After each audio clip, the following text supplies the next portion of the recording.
narito na naman tayo para sa isang napaka-sweet at nakakakilig na love story nila Kalingap Edu at Ate Viancy. Tulad mo ay aking makilala at kung ano.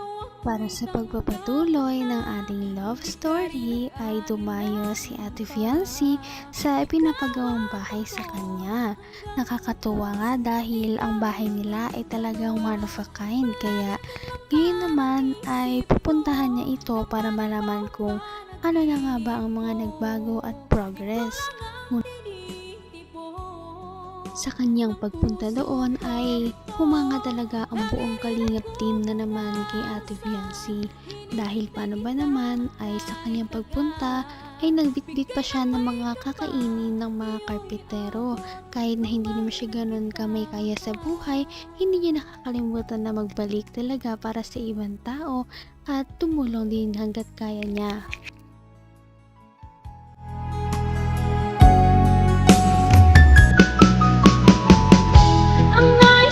Nyata ako doon ah. Ang bira. Nalaging kamay ko doon. Sigurado yung taas? Tingnan nga natin yung taas. Yung bahay niyo kung... Hello. Ingat, madulas. Ay, wow. Wow, grabe oh. Ano to? Kwarto rin pala to. Ano po? Kaya yung kwarto dito. Dalawa eh. Saan mo ilalagay yung mga gamit mong marami? Kadami-dami mong gamit. Puno na yung bahay ng gamit mo.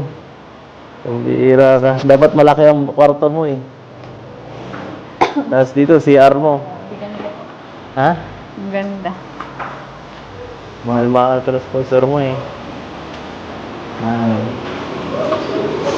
Ay, ito yata sa'yo kasi mas maganda dito.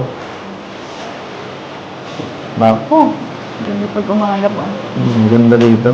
Buksan yung buksan. Sigurado. Ano? Sobrang ano dito.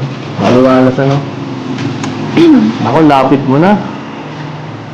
Baka araw-araw na dito si Doc. Ay. Bongga. Bongga, mayaman ka na. Mayaman ka na. Naabutan mo na agad ako. Mayaman ka. Partida ka ba? Wala ka pang ginagawa. Papatuloy mo ba ako dito sa bahay niyo? Siyempre. Ay, makikilive ako dito. Sa buong history ng pagpapatayo ng bahay ng buong Kalingap team, ang bahay ni Ate Viancy ang pinaka natatangi dahil ito lamang ang nagkaroon ng groundbreaking ceremony, lalong-lalo na at nagkaroon din ito ng ikalawa pang palapag dahil napakarami kasi sa mga sponsors ang sumusuporta sa kanya na gustong magkaroon siya ng malaking bahay. May dami mong gamit. Puno na yung bahay ng gamit mo. Ang bihira ka. Dapat malaki ang kwarto mo eh. Tapos dito, CR mo. Ganda po. Ha? Ang ganda. Mahal-mahal ka na sponsor mo eh. Ay, ito yata sa'yo kasi mas maganda dito. Bako. Ganda pag umaga po. Ganda dito. Buksan yung buksan. Sigurado. Ano? Sobrang ano dito. Maluwalas ano? Ako, lapit mo na. Baka araw-araw na dito si Doc. Ay. Bongga. Bongga, mayaman ka na. Mayaman ka na. Naabutan mo na agad ako. Mayaman ka. Partida ka ba? Wala ka pang ginagawa. Papatuloy mo ba ako dito sa bahay niyo? Siyempre. Ay, makikilive ako dito. Paggabi. Araw-araw po.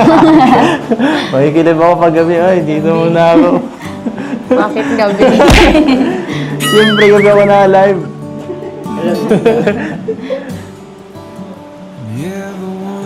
Kaya hindi po ako minsan nakakapanood ay. Anong oras na kayo na-live? Hindi ka nanonood talaga. Hindi. Ay. Ano? Ano masabi mo? Thank you Masaya po. ka na? Thank you sa mga nag-sponsor din po. Tapos kay Kuya Rab, siyempre. Kay Kuya Van. Siyempre, Masaya. site po kasi. Kahit saan talaga magpunta ang EDC Love Team, talagang pinapakilig nila ang mga tao sa kanilang paligid. At hindi nila ito naiiwasan dahil nga napakalakas din talaga ng kanilang chemistry. Nakakatuwa dahil ngayon lamang sila nagsamang dalawa na maglibot sa pinapagawang bahay nila Ate Viancy. Tamahal Ako. Kaya mga... Partida ka pa. Wala ka pang ginagawa. Papatuloy mo ba ako dito sa bahay niyo? Siyempre. Ay, makikilive ako dito. Paggabi. Araw-araw po. Makikilive ako paggabi. Ay, dito muna ako. Bakit gabi? Siyempre, gabi ako na live.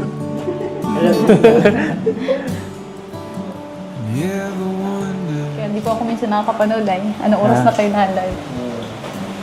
Hindi ka nanonood talaga. Hindi. Ay. Ano? Ano masabi mo?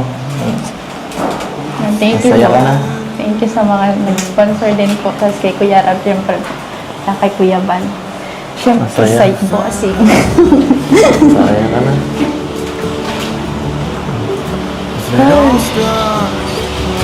Wala akong maisip na yun. Lagi man po masaya. Masaya ka?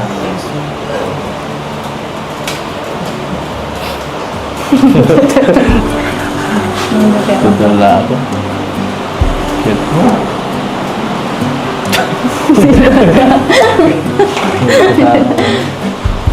Wala na. Wala.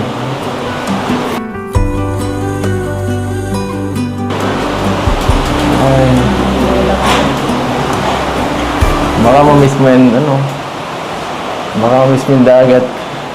Baka ma-miss mo sumayaw sa dagat niya, no? Wala na eh. Wala ka na dito makikita ang dagat. Malayo-layo. Pwede man po yung punta.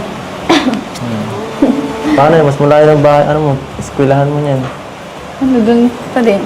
Dun pa din po ako maano. Mas nga ano. Pwede pa dun ako Nakakakilig talaga ang love team na ito.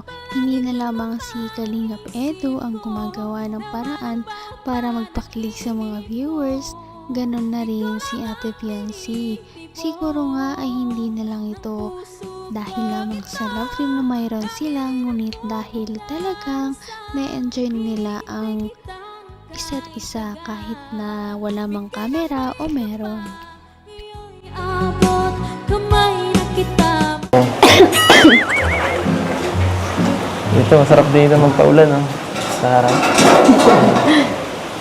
Sarap dito tumalan, no? Tumalan ka.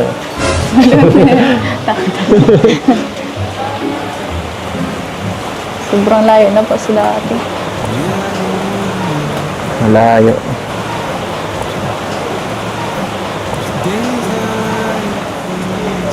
Lumapit ka, eh. Lumapit na.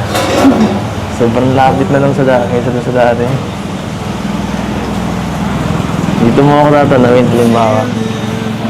Halimbawa, nandiyan ako, dadaan, ano? Tapos, paano mo ko babatiin nun? Pag dumaan ako dyan. Hi! Ganun. Mas maganda ng bungad mo yan. Kapag ano, maganda dyan tumambay. Pagka maganda ang panahon. May parang terrace pa sa, ano, sa taas. Napakaganda. Grabe. Walang ganyan sa amin. Nakaingit. Nakaingit po. Tapos, kape-kape ka na. Invite mo naman ako pag mga gano'n, ha? Hindi yung pinapauwi mo ako lagi. Dito ko ako. Pinapauwi mo ako lagi. Nakakatid pa. Masumbong mo ako. Ha?